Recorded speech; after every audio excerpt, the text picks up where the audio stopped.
안녕하세요. 태우그라피입니다. 이번 시간에는 고2 전국 연합 학력평가 문제를 여러분과 함께 풀이해 보도록 하겠습니다. 저번 주에 시험지 배부받아서 한번 잘 풀이했죠? 시험 풀이에 들어가기에 앞서서 이 3월이라는 시기에 주목해 보고 싶어요. 아직 3월은요, 여러분들이 한국지리를 공부한 지 얼마 되지 않아서 학습 범위가 좁습니다. 공부한 게 얼마 없다는 말이에요. 그런데 20문제는 채워야겠고, 그래서 시험 문제를 풀이한 친구들은 알겠지만 이 내용에는요, 이번 시험에는 작년에 배웠던 통합사회 내용과, 그리고 3월 즈음이라면은 진도에 나가지 않았을 이후에, 나중에 뭐 1학기나 2학기에 배우게 될 이후에 한국지리 내용까지 포함되어 있습니다. 그래서 추억이 떠오를 수도 있고요, 다소 생소한 내용의 문제가 있을 수도 있는데 3월이라는 점 감안해서 문제 풀이하고 해설 강의도 들어주면 좋겠습니다. 자, 그러면은 이제 1번 문제부터 풀이를 하도록 하겠습니다. 자, 1번.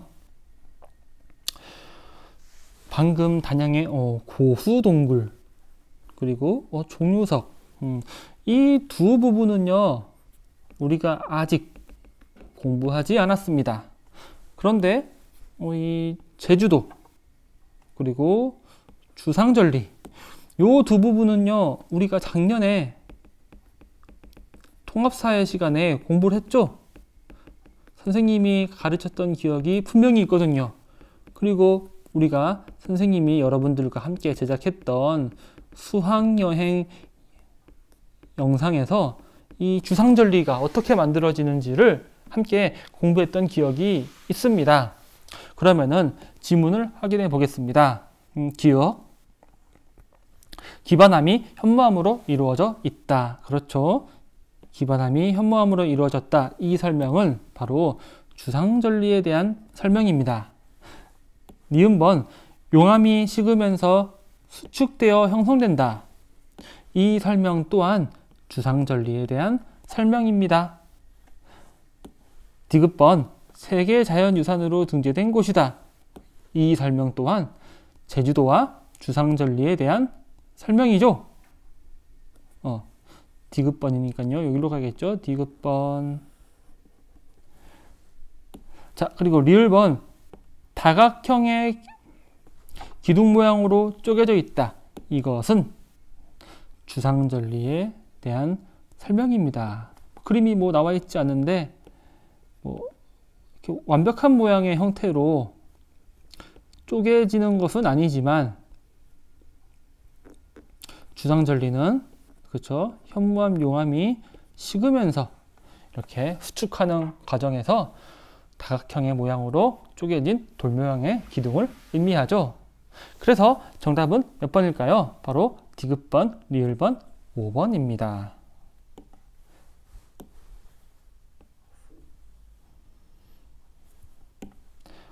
자, 그러면은 이제 2번 문제 한번 풀이해 보도록 하겠습니다.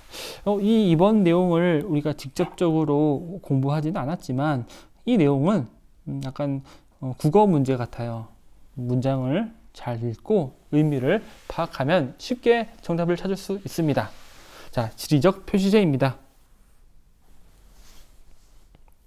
지리적 표시제란 특정 지역의 생산품에 지리적 특성이 반영된 경우 이 지역명을 표시할 수 있도록 하는 제도입니다. 대표적인 게 보성녹차, 횡성, 한우 등이 있죠. 다음으로 지역 브랜드는 상품의 브랜드 개념을 지역에 적용한 것으로 다른 지역과 차별화하려고 사용하는 이름이나 상징물을 뜻합니다. 아이, 서울유, 안성, 맞춤의 도시, 안성, 이런 것들이 있습니다. 그럼 이거는 어떤 것의 사례일까요? 보기를 한번 쭉 봅시다. 그렇죠. 경쟁력 강화를 위한 지역화 전략의 사례일 수 있겠죠. 친환경 농산물 인증 제도와 헷갈렸을 친구도 몇 있을 것 같은데요. 우리 이 지역 브랜드에는 뭐 농산물이 아니더라도 아이서울유를 보세요. 농산물 뭐 어디에도 없죠. 지역을 대표할 수 있는 브랜드라면은 무엇이든 사용할 수 있습니다. 그래서 정답은 4번입니다. 3번 문제로 넘어가겠습니다. 다음 자료는 지도에 표시된 세 산에 대한 설명이라는데요. 가부터 한번 천천히 알아보겠습니다. 자, 가는 남한에서 가장 높은, 색깔 바꿔야겠죠? 남한에서 가장 높은 산이래요. 그리고 화산 활동으로 이루어졌으며 정상에 백록담도 있대요. 이거는 바로 한라산입니다. 나는 백두대간이라는 개념이 등장하네요. 우리 전통적 국토관에서 공부했었죠. 우리 조상들은 산을 하나로 이어져 있는 어떤 줄기 형태라고 생각을 했습니다. 우리나라의 산은 백두산에서 시작해서 쭉쭉쭉 아래로 뻗어 나오는데요. 이러한 개념을 백두대간이라고 합니다. 자, 다음 질문 봅시다. 전라남도, 전라북도, 경상남도에 걸쳐져 있다고 합니다. 이 지도만 봐도 잘 알 수 있죠. 이 지리산, 사실 정확히 위치를 모를지라도 이 지리산으로 표시된 지역이 바로 세 도의 중간쯤에 있으니까 눈으로 이렇게 자료를 분석해서 풀어도 이 나 지문이 지리산이라는 것을 우리는 알 수 있습니다. 이거 하나 빼먹었네요. 자, 그리고 다는 대표적인 화강암 산지래요. 그리고 뭐 울산바위, 흔들바위 등이 유명하다고 하는데요. 바로 이 산은 바로 설악산이죠. 설악산은 우리가 공부했었던 중생대 시기 대보조산운동으로 관입했던 대보화강암으로 이루어진 대표적인 산지입니다. 자, 3번 문제 우리가 공부한 내용을 통해서 풀 수 있었습니다. 자, 4번 문제 또한 선생님이 영상에서 강조했던 기억이 납니다. 입지 후보 지역에 의해서 찾으라 그러고 이렇게 조건 몇 가지가 제시되어 있죠. 자, 이런 형태는 바로 무엇에 기초했다고 이야기했죠? 그렇죠. 바로 GIS입니다. 각각의 조건을 만족하는 지역을 찾아가면서 실제 입지 후보 지역을 파악한다면 큰 문제 없이 정답을 찾을 수 있을 것입니다.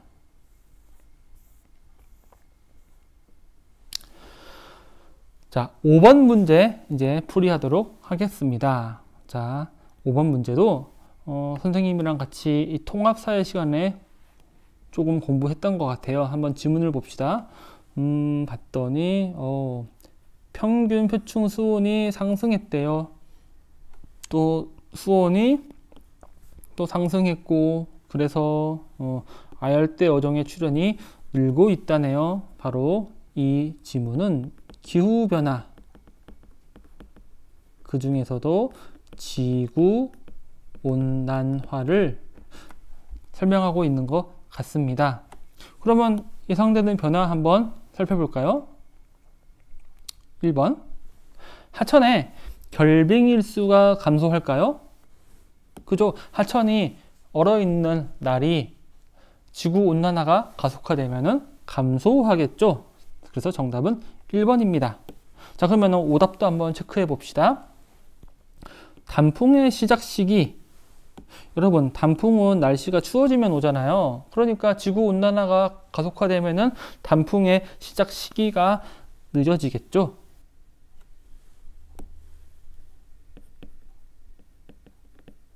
자, 두 번째, 난데림의 분포 면적인데요. 여러분, 난데림은 쉽게 말하면 따뜻한 기후에서 사는 나무죠. 그럼 분포 면적이 축소가 아니라 넓어지겠죠. 자, 세 번째, 진달래의 개화 시기인데요. 여러분, 진달래는 대표적으로 봄을 알리는 꽃입니다. 지구온난화가 가속화되면 겨울이 짧아지고 봄이 앞당겨지겠죠. 그래서 늦어가 아니라 아마 빨라질 것입니다. 마지막으로 해안 저지대의 침수 가능성은 낮아지는 게 아니라 높아질 거예요. 그래서 5번 문제는 우리가 이미 공부했던 내용을 토대로 무난하게 풀 수 있었습니다. 자, 6번 문제. 그림은 해안 지형의 모식도라는데요. 이거 사실 중학교 사회시간에 배우기는 했어요. 그런데 까먹는 게 당연해요. 너무 옛날이죠? 너무 옛날. 그럼 간단히 그냥 언급만 하고 넘어갑시다. 급경사의 해안 절벽. 우리는 이것을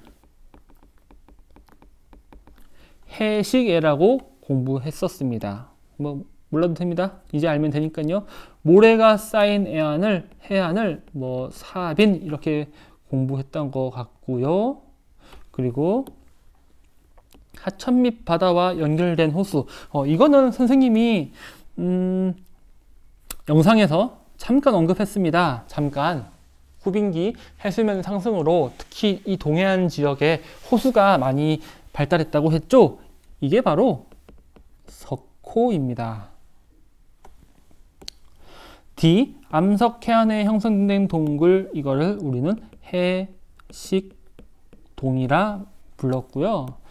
육지와 분리된 돌기둥을 우리는 시스텍이라 불렀습니다. 보기 내용은 나중에 공부를 더 한 다음에 확인하겠습니다. 자, 이 부분도 바로 주민 생활로 알아보는 울릉도 기후 특색에서 볼 수 있듯이 아직 공부하지 않았고요. 정확히 어떤 주제냐면은 기후와 그것에 적응해서 살아가는 우리 인간 생활을 다룬 주제입니다. 구체적인 내용은 차츰 시간이 지나면 선생님과 함께 공부할 수 있을 거예요. 다음 문제도 선생님은 이 문제 보면서 좀 너무하다 싶었어요. 요거는 거의 이 도시 순위는요 거의 1학기 말쯤은 되어야지 교과서에서 공부할 단원이거든요. 근데 이걸 3월 모의고사에 실었다니 조금 실망했습니다. 그래도 이 문제 간단하게 리뷰하겠습니다. 내용까지는 아직 알 필요 없고요. 자, 우리는 한국지리를 지금 공부하고 있습니다. 그래서 전체 행정구역을 다 외울 수는 없습니다. 외울 필요도 없고요.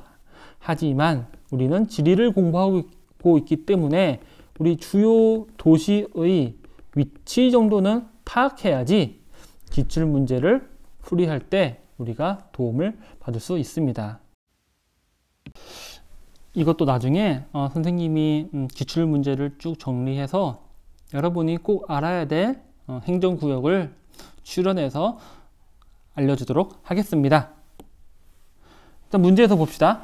이 A 도시는요 대전입니다.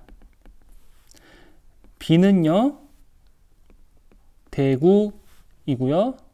C는요 부산입니다. 세 도시 모두 광역시죠. 이 정도로만 알고 도시 순위에 대한 내용은 차츰 선생님과 공부하면서 알아보도록 하겠습니다. 자, 9번. 다음 인터뷰에 가에 들어갈 내용으로 적절하지 않은 것은? 문제를 보니까 도시숲 조성 사업을 이야기하네요. 녹지 공간을 확보하고요. 교외 지역의 신선한 공기가 도시 내부로 유입하도록 해서 바람길을 연결한다 그래요. 바람길 하니까 작년에 선생님이 시험 문제 냈던 내용이 기억나는데요. 왠지 여기서 도시 열섬 현상이랑 관련된 지문이 등장할 것 같습니다. 자, 그러면 적절하지 않은 것 무엇인지 한번 알아보겠습니다. 1번 생물종의 다양성이 감소할까요? 나무를 심는데 없던 동식물도 생기겠죠? 그래서 정답은 빠르게 찾아집니다. 적절하지 않은 것을 묻는 문제니까 9번 정답은 1번입니다. 자, 그러면은 이제 다른 선지도 확인해 보겠습니다. 도시의 상대 습도도 높아지겠죠? 습이 조성되니까요. 그리고 세 번째, 아까 선생님이 도시 열섬 현상이 나올 것 같다고 했는데 진짜로 나왔습니다. 도시 지역의 열섬 현상이 완화되겠죠. 자, 4번. 대기 중에 이산화탄소 농도는 감소할 거예요. 당연한 거죠, 그죠? 5번, 토양층으로 흡수되는 빗물의 양은 증가할 겁니다. 요것도 선생님이 시험 문제 냈던 것 같은데 혹시 기억납니까? 도시홍수. 그렇죠? 도시홍수, 그리고 이거는 도시열섬 현상. 작년 통합사회 시간에 배웠던 내용들이 이렇게 시험 문제에 등장했습니다. 10번 문제 한번 보겠습니다. 사진은 어느 지역의 시기별 경관을 나타낸 것이라는데요. 자, A와 B에 들어갈 항목으로 옳은 것은, 자, 요것은요, 아직 우리가 공부하기 전인데, 그냥 간단하게 개념 몇 가지만 짚어봅시다. 70년대 사진을 보니까요, 드넓은, 사진이 정확히 보이지 않는데, 농경지가 펼쳐져 있죠? 그리고 2000년대 보니까 이제 건물이 빼곡히 들어서고 있어요. 이 문제는 촌락과 도시를 비교하는 패턴의 문항입니다. 자세한 내용은요, 우리 다음에 시간이 지나면 선생님과 공부할 수 있을 거예요. 11번 문제입니다. 이 문제 우리가 한국지리 첫 번째 시간에 공부했습니다. 가나섬에 대해서 발표해 볼까요? 라고 묻고 있는데요. 자, 가섬을 봅시다. 이 가섬은요, 우리가 정확히 이 위도 경도를 모를지라도 제주도 아래에 이렇게 점이 딱 찍혀 있죠. 어느 섬일까요? 가는요, 마라도입니다. 나섬은요, 울릉도보다 조금 더 동쪽에, 그리고 섬이 이렇게 두 개로 이렇게 있는 거 보니까 이것도 위도 경도 정확히 숫자를 모를지라도 간단하게 이 섬은 바로 독도라는 것을 알 수 있습니다. 그러면은 우리 한번 선지 한번 확인해 보도록 하겠습니다. 가는 우리나라에서 해가 가장 먼저 뜰까요? 해는 동쪽에서 뜨니까요, 마라도보다 독도에서 더 빨리 뜰 거예요. 그죠? 그래서 갑의 설명은요, 옳지 않습니다. 나는 행정구역상 강원도에 속할까요? 노래 한번 불러봅시다. 경상북도 울릉군 백길 따라. 그렇죠. 강원도에 속하지 않습니다. 그럼 정답은 자연스럽게 병정으로 가겠죠. 가나는 모두 영예 설정 시 통상기선. 여러분, 통상기선을 적용하죠. 이 통상기선에 반대되는 개념 뭐가 있었죠? 직선기선이 있었죠. 직선기선은 해안선이 복잡하거나 섬이 많은 지역에서 설정하는 영해의 설정 기준입니다. 이 섬은 아니고요. 두 섬은 아니고요. 자, 가나 모두 화산활동으로 형성되었죠. 간단한 사실을 묻는 문제입니다.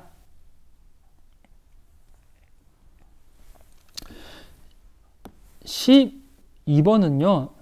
이것도 나중에 배울 단원인 도시 문제입니다. 그리고 이 지도는 아마 문제에서 많이 보게 될 건데요. 여기 어디게요? 가운데 강이 막 이렇게 흐르네요. 바로 여기는 우리나라의 수도 서울시입니다. 자, 구체적인 내용은 선생님과 함께 조금 더 시간이 지난 뒤에 공부하도록 하겠습니다. 자, 13번 문제. 학생이 여행을 하며 소통망에 올렸다는데요. 좋아요. 그리고 이거 패턴을 보니까 이것은 무엇일까요? 인스타그램이네요. 자, 그런데 안에 있는 내용을 보니까 눈밭에서 뒹굴뒹굴 눈이 많이 오나 봐요. 고위평탄면. 이거 다음 시간에 딱 배울 주제인데. 고랭지 농업. 이것도 다음 시간에 나옵니다. 자, 그런데 동계올림픽 개최지라고 하네요. 여기 어딜까요? 동계올림픽 개최지 하니까 바로 답 나오죠? 바로 강원도 평창입니다. 평창이라는 것만 알아도 정답을 쉽게 추릴 수 있어요. 일단 E, 절대 강원도 아니죠. C, 절대 강원도 아니죠. A, 경기도죠. D, 경상북도예요. 그래서 강원도 평창 B, 정답은 B입니다. 문제 정말 친절합니다.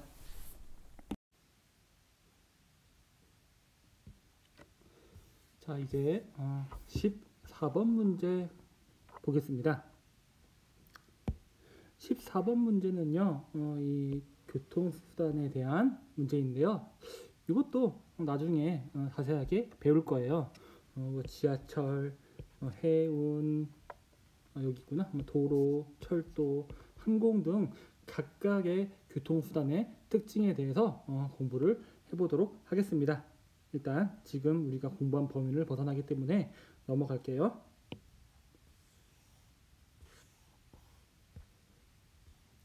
자, 15번 문제는요. 북한에 대한 내용입니다. 북한 지역 답사 계획. 우리가 지금 공부하는 과목은 한국지리지요. 우리 한국지리의 범위에는 통일을 하고자 하는 염원을 담아서 북한도 포함하고 있습니다. 그런데 아무래도 우리 남한과 북한은 교류가 제한적이기 때문에 북한에 대한 정보가 얼마 없어요. 그래서 지역지리 단원에서 북한 내용은 비교적 얕게 들어갈 예정입니다.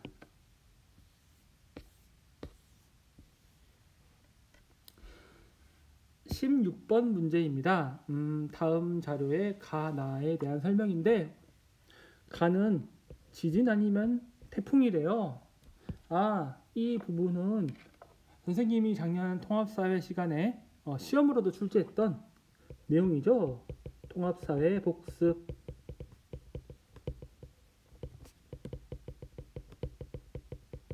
그러면 이제 보기를 문제 질문을 봅시다. 남부지방을 강타했고 선방 항공편 결항이 속출했대요. 그리고 제주 영남 등에 많은 비, 강풍, 그리고 뭐 결항 이런 거 보니까 가가 바로 태풍이라는 것을 알 수 있습니다. 자, 그리고 나는요, 전국에서 진동을 감지했대요. 그리고 건물 붕괴 등의 피해가 나타난다는 점에서 나는 지진입니다. 그러면은 이제 보기를 한번 보겠습니다.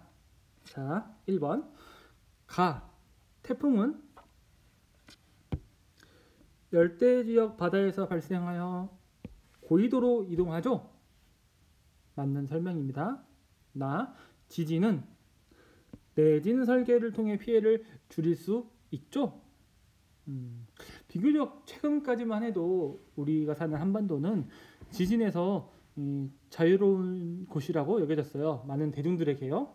그런데 최근에 뭐 경주나 포항 등지에서 지진이 여러 차례 발생하면서 한반도도 지진의 영향에서 자유롭지 않다는 것을 여러 사람들이 깨닫기 시작했죠.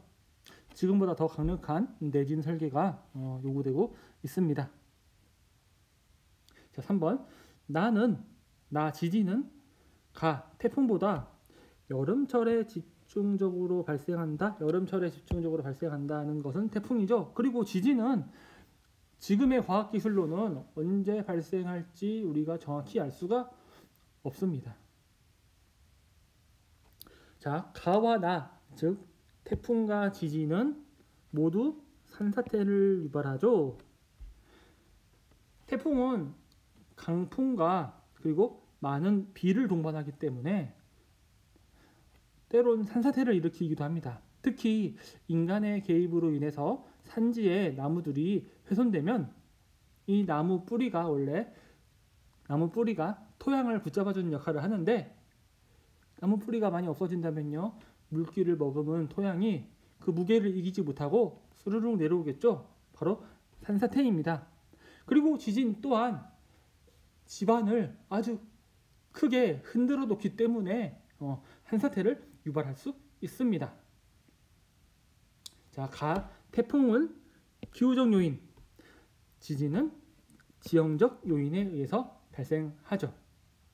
우리는 이것을 기후적 요인을 외부적 요인, 지형적 요인을 내부적 요인이라고도 공부했습니다. 다음으로는 17번 문제를 살펴보겠습니다. 우리나라의 인구 구조인데요. 이 부분도 한 2단원쯤 뒤에 선생님이랑 같이 자세히 공부할 예정입니다. 요즘 인구 감소, 저출산 이런 문제로 사회가 떠들썩하죠. 그래서 이 단원에서 선생님과 함께 여러 인구 문제와 우리나라의 인구 분포 등을 함께 공부하도록 하겠습니다. 18번입니다. 자, 이 부분은 경제지리에서 에너지 단원인데요. 석탄, 석유, 천연가스, 원자력 등의 생산하는 발전소의 분포와 그리고 발전 비율 이런 것들을 자세히 나중에 공부해 보도록 하겠습니다. 일단 우리가 공부한 범위 바뀌기 때문에 넘어가고요. 19번입니다. 아까 선생님이 설명했던 게 나오네요. 자, 이것도 경제지리의 자원 에너지 단원인데요. 자, 신재생 에너지의 발전소 분포를 나타낸 것이라고 했죠. 신재생 에너지에는 조력, 풍력, 태양광 등이 있는데요. 이러한 에너지원 이러한 발전소들의 분포가 어디인지 물어보는 문제들이 종종 등장하니까 잘 기억해 두면 좋겠습니다. 자, 그러면은 이제 마지막 20번인데요. 와우. 선생님이 지난 유튜브 강의에서 지역조사에 대해서 잠깐 안내를 했었죠. 이 도식화된 표로 안내를 했었는데요. 그때 선생님이 이런 말을 했습니다. 이 부분이 가끔씩 시험에 출제가 된다면 실내 조사와 그리고 야외 조사를 구분하는 것을 물어본다고 했죠. 그럼 실제로 그런지 한번 확인해 볼까요? 자, 가번 지역 선정. 최근 재개발된 지역을 조사 지역으로 선정한다. 이거 거의 국어 문제예요. 자, 실내 조사. 주민 면담을 통해 환경 개선에 대한 만족도를 조사한다고요? 주민들을 우리 집으로 불러들여서 면담할 수는 없겠죠. 이 주민 면담은 바로 야외 조사에 속합니다. 그러니까 정답은 나 2번이겠죠. 왜냐면 옳지 않은 것을 고르고 있으니까요. 자, 다번 재개발이 이루어진 지역의 경관을 사진으로 촬영한다. 야외 조사 맞죠? 라번 지리정보 분석인데 전출입 현황을 통계 지도로 나타낸다. 이거 바로 분석 작업 맞죠? 그리고 선생님이 통계 지도의 종류 5가지 공부했던 거, 강조했던 거 기억나죠? 자, 마번 보고서 작성이니까 보고서 작성. 이것도 거의 국어 문제입니다. 자, 이상으로 이번 3월 고2 전국 학력평가, 연합학력평가 기출문제 풀이 강의를 마치도록 하겠습니다. 우리가 공부했던 내용이 그래도 시험 문제 곳곳에 분포되어 있어서 생각보다 재미가 있었던 것 같아요. 오늘 밤에 또 유튜브 영상 강의 하나 올라가니까요. 꼭 시청해 주시고 클래스룸 과제까지 잊지 마세요. 본 기출문항 풀이 강의는 여러분에게 주는 보너스예요. 이 강의는 따로 과제물 제출을 요구하지 않습니다. 그럼 이상으로 기출문제 해설 강의를 마치겠습니다. 다음 시간에 다시 만나겠습니다.